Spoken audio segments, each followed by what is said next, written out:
Okay, so welcome to our future viewers for our how, when, and in what ways to ask for and get sabbatical leave. We've got a PowerPoint we're going to be sharing with you. I'm Cherl Almeda. I'm the chair for the Transitional Studies Department, and my colleague. I'm Nancy Vendeville, and I teach in the math department. There you go. And we are recent sabbatical enjoyers.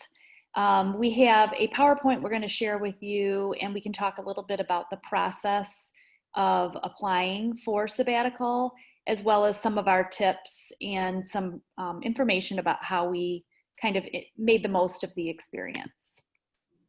So I'm sharing my PowerPoint with you right now. And basically, we're looking at, why, when, and how to make the sabbatical dream come true. And so I'm just going to kind of walk us through the order of documents that you're going to be submitting if you're interested in taking a sabbatical. I believe you have to have taught at the college for 7 complete years before you apply. And then you look ahead to the year that you would like to apply for sabbatical, and you submit your application by October 31st of the year prior. So that could be if you would like to take winter sabbatical or a spring sabbatical, or winter or fall of the next academic year. And the first thing you're going to do is ask if you are within your rights as an employee to submit a proposal. That just means you've taught at the college for long enough and that you're in good standing, etc. And then once you've heard from your dean, typically that you are in good standing, you can submit your proposal. And the proposal outlines your plans for your sabbatical leave, and that happens between November 10th and December 1st. And you should receive news regarding whether your sabbatical request has been granted sometime in January, with board approval happening in February. After that, you are free and clear to take and enjoy your sabbatical. And then you are asked to produce a sabbatical leave report, and that is due within 60 days after your return. And the reports should be between 1,300 and 2,500 words generally, and that excludes attachments, appendices, etc. And then most of us have some kind of a report that we schedule for seminar days where we share our sabbatical experiences with our colleagues. Some people opt and are invited to take their sabbatical leave reports to the Board of Trustees. And basically, this is just an opportunity to talk through what you were able to achieve, accomplish, and what are your conclusions that you're drawing following your sabbatical experience. So most people are most curious about the proposal. That's where you are outlining what are your plans for the proposal. And basically, Nancy's going to share a document in just a few minutes that you can find on the web at KVCC. But in a nutshell, you are providing a purpose. You're coming up with a set of objectives, and you are basically telling the story of what you want to accomplish on sabbatical, maybe where those ideas have come from, and what you're hoping to accomplish.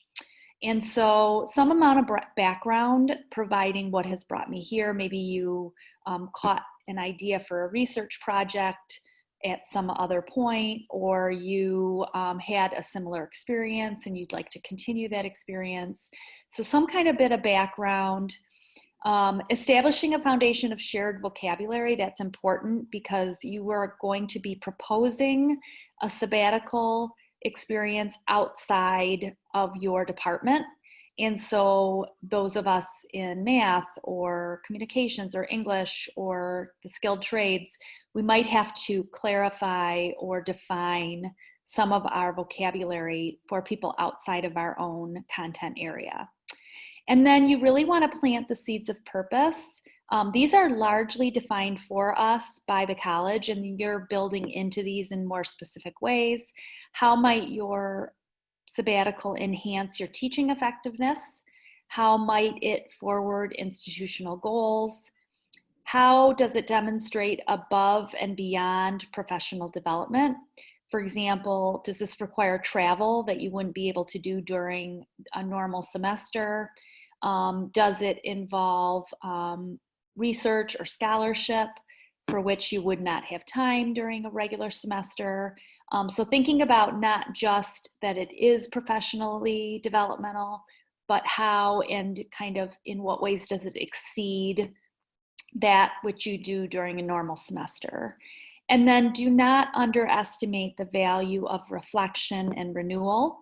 One of the goals for sabbatical is that you feel refreshed when you come back as an instructor, and it's totally fine to clarify that within your proposal. And then you may include references, contacts, letters of support, but they're not necessarily required.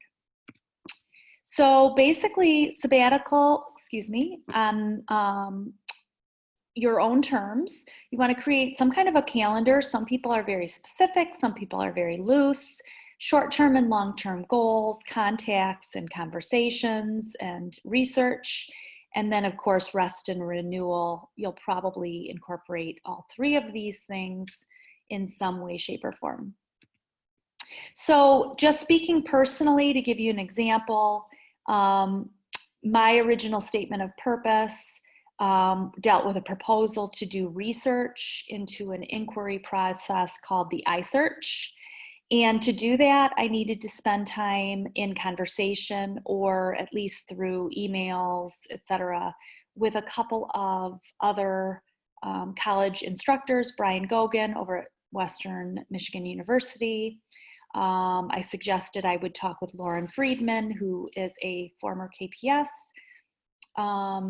teacher, and she would have brought some experience to the assignment that I was looking into. And then what I considered the research portion, a vast literature review, looking at all the ways others have used the iSearch process, writing an article that I would be submitting to a professional journal, and thinking about how I could expand the use of my iSearch paper in other courses beyond English 110. And so then I did in fact receive the okay to take sabbatical, and I took it. And then my report was able to kind of pull together reflections on all of those goals that I had set. I think it's important to mention that I didn't meet, for example, with Lauren Friedman. When I went into my proposed sabbatical experience, I thought I would. I chose not to do that. I kind of took it in a different direction, and that was perfectly fine. So don't agonize over your proposal. It will probably change as you plan your sabbatical experience and as you are on sabbatical, regarding who's available and what directions you pursue. So your sabbatical report will provide evidence that you did perform at least some of the activities that you proposed, and probably others that you've added, that you accomplished at least some of your objectives and probably have added others. And then also we're able to draw some conclusions as a result of the experience. And so I've just given you a little snapshot of my sabbatical report. This was the very last part of my report where I talked about the outcomes, and I tried to break that down as benefits for the whole college, for my students, and for my colleagues. There are different ways to organize your report, and this is just one of them. And so that really is a nutshell experience for me. I can't tell you enough how valuable the sabbatical experience is. I learned a lot. I felt great about the research I was able to conduct and the article I was able to write. I took a lot of time to rest and reflect. And I'm just so thankful to KVCC for the experience. I'm so glad I submitted a proposal and I was granted sabbatical leave, and I definitely plan to do it again. All right, Nancy, take it away.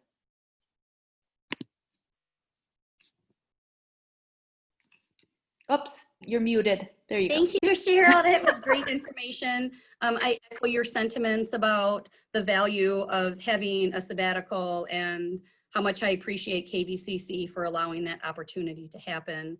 Not only did I learn a lot personally in the project that I created, but it was just a great time to have some time to breathe and rest and, like you said, you know, rejuvenate. When I came back after sabbatical, I had a little bit more energy and enthusiasm and ready to tackle new projects, just, you know, from having that semester sabbatical.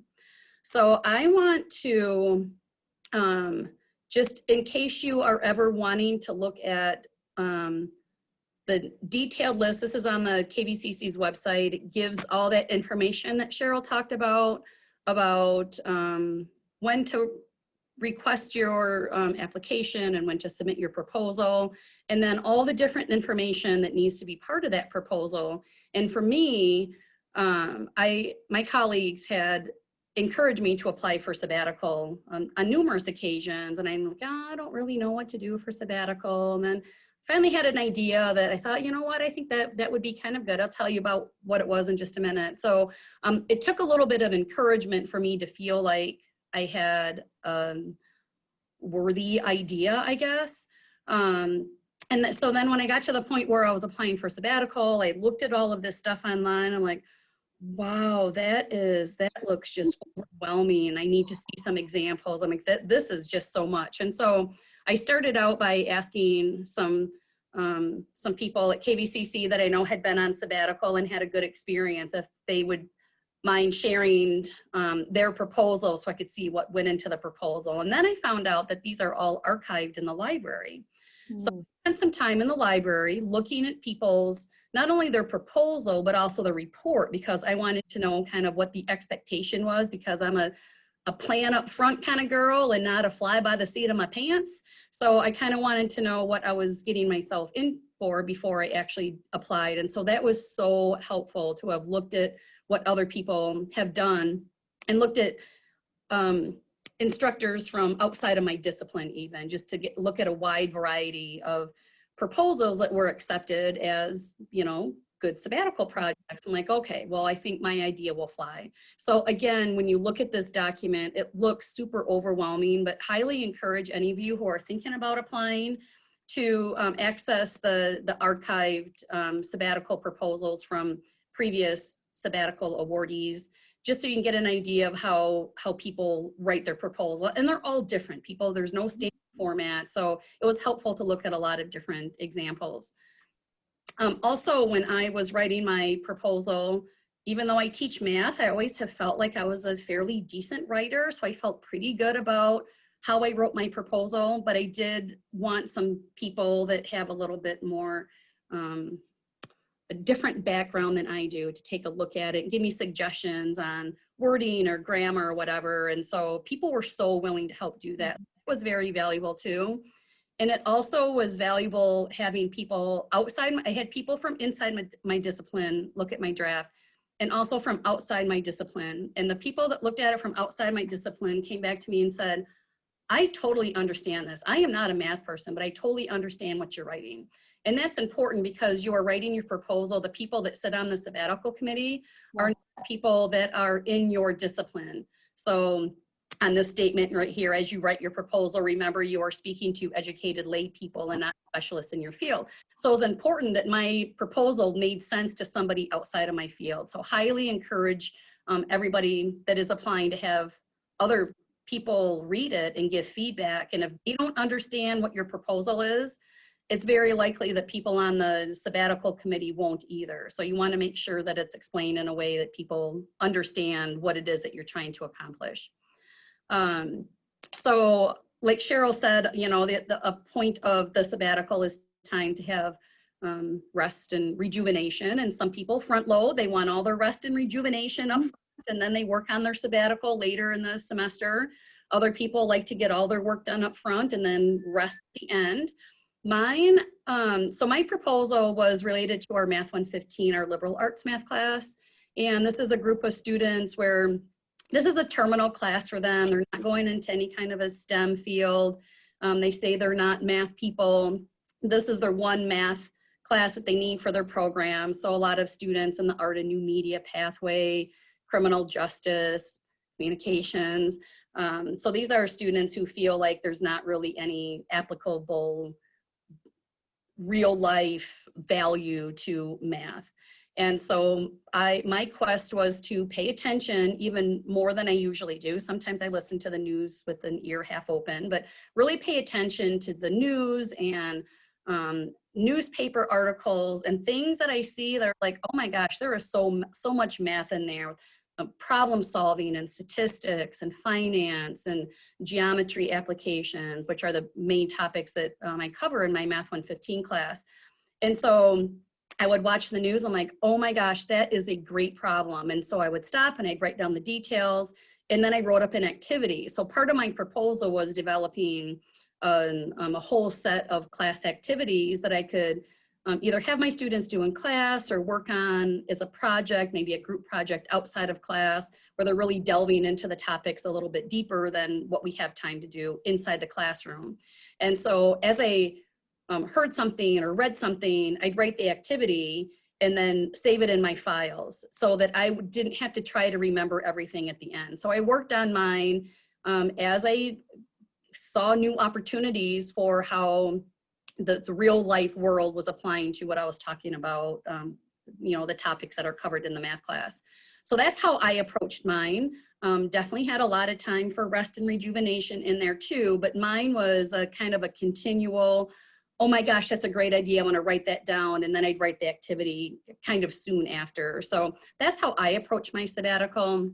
And then again, after when I was done, and because I was writing it throughout the semester, it was pretty straightforward for me at the end when I had to write my final proposal, my final project, my final paper that has to be submitted, because I had been keeping track of everything as I went.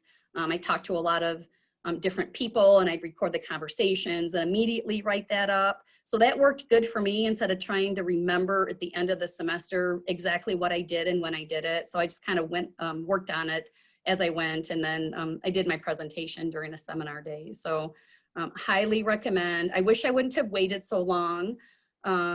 If you think you have a good idea, chances are it is a good idea, but again, try to reach out to as many people as you can beforehand and have them, you know, run an idea by them or write up a draft proposal and see what people think, and they might have some good suggestions for you.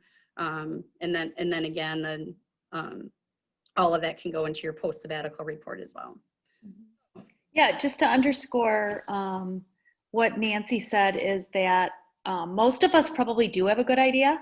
I think if you think about all the times we stop during a semester and say, oh, I'd love to do that, but I don't have time, or I don't have the energy. Those are the kinds of things that make great sabbatical proposals. You know, what are the things that you think would really enhance your students' experiences in the classroom, or what would really feed you as a scholar or as a researcher? And it doesn't have to change the world. It can just change your world or your students' world in one semester. And Bob, who did the seminar days sabbatical experience with Nancy and I, he couldn't be here today, but he has sat on several proposal committees. And he wanted us to reiterate that, number one, all kinds of proposals have been valuable, and each one of us brings different experience to the table, and that's great. So don't try to be like somebody else. Try to make your own way, and like Nancy said, reflecting on the proposals of others can show you just what a great array of experiences people have had. And secondly, in his experience, there were many semesters where they didn't even have enough people apply to take all the sabbatical spots KVCC was offering. In my own experience, that wasn't true. I know at least one or two people were, their proposals were rejected, but from my understanding, they submitted again the next year and then they were accepted. So that's also encouraging. Even if your proposal isn't accepted the first time, you can tweak it, you can enhance it, you can change it a little bit and submit it the next time. So a lot of it is just timing, who's leaving and from what departments and that kind of thing. Anything you would add, Nancy? Yeah, just one other thing too. So when you submit your proposal, you are to indicate which semester that you would that you would prefer to have your sabbatical. Mm-hmm. Maybe if you don't care, maybe, you know, if 5 people apply and they all want fall and nobody wants winter and you're willing to do winter, maybe it would be helpful on the proposal, if you truly don't have, you know, if it doesn't make any difference to you what semester you want your sabbatical, to just say either semester is fine. True. Good point. Increase your chance of being awarded a sabbatical, but being flexible with the semester might be a good idea. Mm-hmm. And I do think you can read the fine line, but I do think you can ask for a whole year, but it affects your pay differently than if you take a single semester. Mm-hmm. So just be aware of that. All those rules are laid out mm-hmm. on the KVCC web pages, and of course your deans and the academic provost can clarify that for you as well. Mm-hmm. But there are some options even for the length of time, etc. Right. So. Another comment too, so yes, they actually do still pay you when you're on sabbatical, but that semester, at least in my case, did not count toward my years of service for my retirement. So just something to consider. If you're counting years, keep in mind that sabbatical will count as like a half year of you not teaching because you're on sabbatical. Good to know. Yeah. Okay, well, there's no questions. So thanks for joining us. And I think I speak for Nancy. We're happy to answer additional questions. If you watch this video and you have additional questions, please reach out. But I bet there are colleagues in your own department also that have taken sabbatical. So don't be afraid to just, you know, ask those questions of people around you and use the resources that are available. Thanks. Thank you. Bye. Bye-bye.